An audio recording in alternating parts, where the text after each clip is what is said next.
Right, Lily, you're joining me. You're over there. I am. Now, we'll talk about stamping, how to get clean, crisp stamps.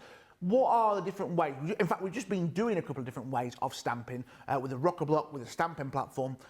Lily, what are the different kinds of ways to apply a stamp to a card? Well, there are a few different sort of platforms and systems that we can use when it comes to stamping. So we'll start off with the rocker block. This is a really nice, quick and easy way to stamp onto your project. So I'm going to grab a piece of our white cardstock. I'm going to take one of my ink pads. Now I'm going to talk about ink pads a little bit later on in terms of the best sorts of ink pads, but the one I'm using for this is our quick dry. And all I'm going to do is I've just popped a clear stamp onto my rocker block. I'm going to take my ink pad directly to that stamp. I'm going to gently tap all over that image just to cover it with that ink. And then we take our cardstock here, and all we need to do is pop our thumbs at the bottom on that bottom ridge there, and then our fingers are going to be on that top ridge. We're going to rock from base to top, so just applying even pressure all over that stamp as we rock. And then you can see there we get that absolutely beautiful crisp stamped impression. Now for me, the time that I use rocker blocks the most often is when I want to stamp quickly and multiple times over an area. So if I was doing an all over background and I wanted to stamp these flowers all over a page, I find it a lot quicker and a lot easier to use a rocker block to do those multiple repeat stamping sorts of designs. So that's one way that we can stamp using our rocker blocks. Second way that we have is we have some of these smaller stamping platforms, and the way that these work is that they have their little spring-loaded feet, and all you do is you take your stamp onto the reverse of that stamping platform there, and then you're going to take something like a stamping mat, because what you want when you stamp is you want a sort of slightly softer, more cushioned surface to stamp onto. So we're going to take our stamping mat and have that underneath our cardstock. Same sort of idea, we'll use exactly the same ink pad for this one, where we take our quick dry ink pad, we take that directly to our stamp, we stamp all over that image, and then all we need to do is just take our stamping platform, position it exactly where we want it onto our cardstock. We're going to take even pressure onto the centre of our stamp just by pressing down using our fingertips, and you can see there those spring-loaded feet sort of touch onto the surface of your card, and that gives you that lovely stamped impression just like so. So that's another way we can use our spring-loaded feet stamping platforms. And then finally, one of our newest ways that we have within our system of stamping platforms here at Crafter's Companion is our fantastic stencil and stamp platform.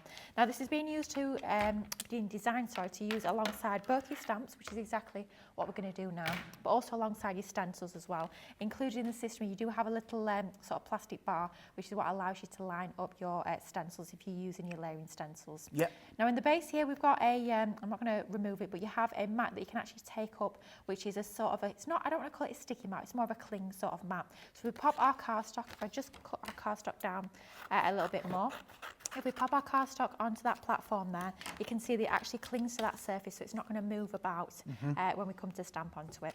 Then we take our lid, and you can see once again, same sort of idea as it was with our smaller stamping platform. You've got your spring-loaded feet onto the base of that, one in each corner. Really nice, strong spring-loaded feet, and that will just sort of press down onto the surface. So all we need to do is take our stamp, and we use exactly the same stamp once again. What you can do is you can pop it directly onto the lid, or if you do want to make sure you've lined it up in a specific area onto your cardstock, you can line it up onto your cardstock first, and then go in with your lid and put that stamp up onto your lid. Then you're going to bring in your ink pad once again, taking your ink pad directly to your stamp, gentle tapping all over that stamp. You don't need to really grind the ink into that image, you just want to make sure you're applying it nice and evenly to the surface. And then we just turn that over, making sure all four of those spring-loaded feet are engaging with that well in the base. Then all we need to do is just apply even pressure with our fingertips all over that stamped image, and you can see it's transferred beautifully. But the difference by using this stamping platform, if we had missed a little bit on there, all we do is, because our cardstock is still staying in position thanks to that mat, our stamp hasn't moved either, we just re-ink, and then we could just turn that back over and re-stamp. So it is a nice sort of almost like a safety blanket, if you like, when it comes to stamping. If you have missed a bit, if you've forgotten to ink a certain area of the stamp, you can go back in and re-stamp over there. So that's our sort of main types of stamping platform. We do also bring acrylic blocks as well, which is a nice easy way to stamp with too. But when it comes to ink pads with stamping, we've got lots of different ink pads in our range at Spectrum Noir. Some of them are sort of more geared towards blending and layering or painting sort of techniques, and some are better for stamping. So when it comes to stamping, we always say our sort of gold standard for stamping is our quick dry ink pads. These are the best ones for stamping. They're going to give you a really crisp stamped impression, and if you are using layering stamps, then these are great because they dry quickly, so you're not having to wait for the ink to dry between layers. So that's our main one for our stamping. If you want to be using your embossing powders, Yeah, I was going to cut in because Gillian's asking on YouTube, which type of ink is best for stamping? So you're saying the quick drying ink.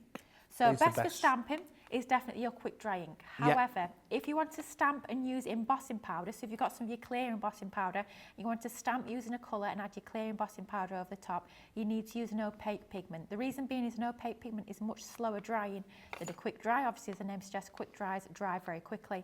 Your opaque pigment are very slow drying, which means you've got chance, once you've stamped out that image, you've got chance to apply your embossing powders over the top. If you've used something like a quick dry, this is dried absolutely instantly. So if you pop your embossing powder over the top, it's simply not going to stick to that stamped image. So if you stamp with your opaque pigment, apply some of your embossing powder over the top, then heat set it, you're going to get that lovely heat embossed image. Yeah. And then of course you can stamp using other ink pads, things like our water reactive, but just bear in mind these are going to give you a more distressed effect. They're not going to give that lovely crisp stamped image like your quick dries are. And then finally the two other sort of ink pads that I tend to stamp with are my waterproof and my alcohol proof. So anytime you're colouring with any sort of water-based medium, whether it's going to be your aqua pens, your aqua pencils, any sort of water-based medium, you need to use a waterproof ink pad. Otherwise, what's going to happen when you add that water is it's just going to bleed. So that's your waterproof. And then finally, we do also have our alcohol proof. So same sort of idea, just we're going to use this one with your alcohol-based markers, whether it's your illustrators, Classics, Tri-Blends and so on. This is going to make sure that ink pad doesn't move as you start to add in those colouring mediums. I know that was a super quick, super brief sort of whistle-stop it was talk, great. but just a brief overview of the two sort of main sorts of your ink pads and your stamping platforms. Yeah, because Trudy's asking on YouTube, which you've answered the question, what kind of ink pad do you use if you're colouring watercolours? Are you using your waterproof? That one Liz using. Christine on Facebook. In fact, no, I'll ask another question about inks actually. Okay.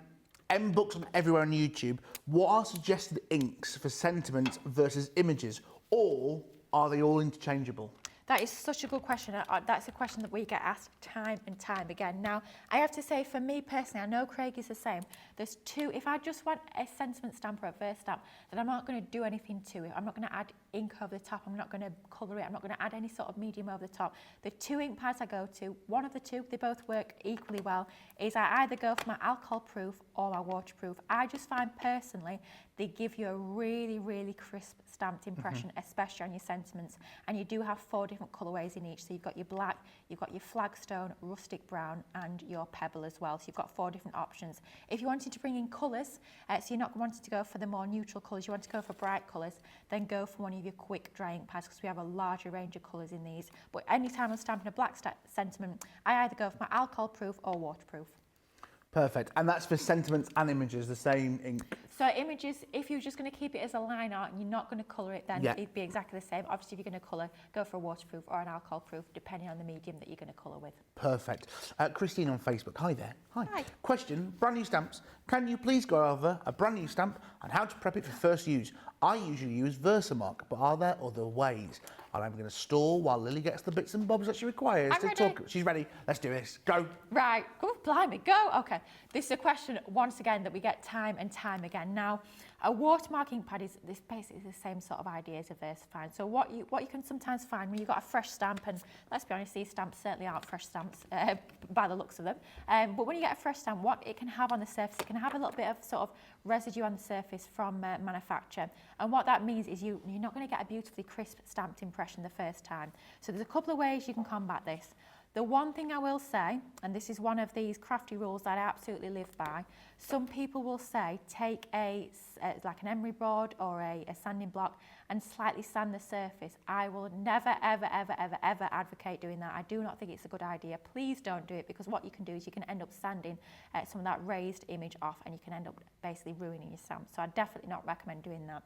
One way that some people do is they take some sort of adhesive tape, so something like your low tack tape or your sticky tape, and what they do is they take a length of that tape and they just go all over the stamp just like so, and what it'll do is it'll pick up any of that residue that you've got on the stamp, and it's basically not as harsh as using something like a sanding block. So that's one way you can do it. You can take an eraser over the surface. You can rub an eraser all over the surface of your stamp, and that will get rid of any residue, so just rubbing over the top of that stamped surface there. Or finally, the way that you've just alluded to there is using your watermark ink pad. So all you're going to do is you're just going to mount your stamp onto any platform that you're using. You're going to ink it up first using your watermark ink pad, and then once you've fully inked it up using that, you're then going to go in with your ink pad of choice that you want to use for your project and then stamp. And basically what it does is that by using your watermark first, it allows that ink to cling better to the stamp, and you're going to get a perfect stamped impression. But that's something you just need to do when the stamps are new. It's not something you need to do each and every single time. Hopefully that helps.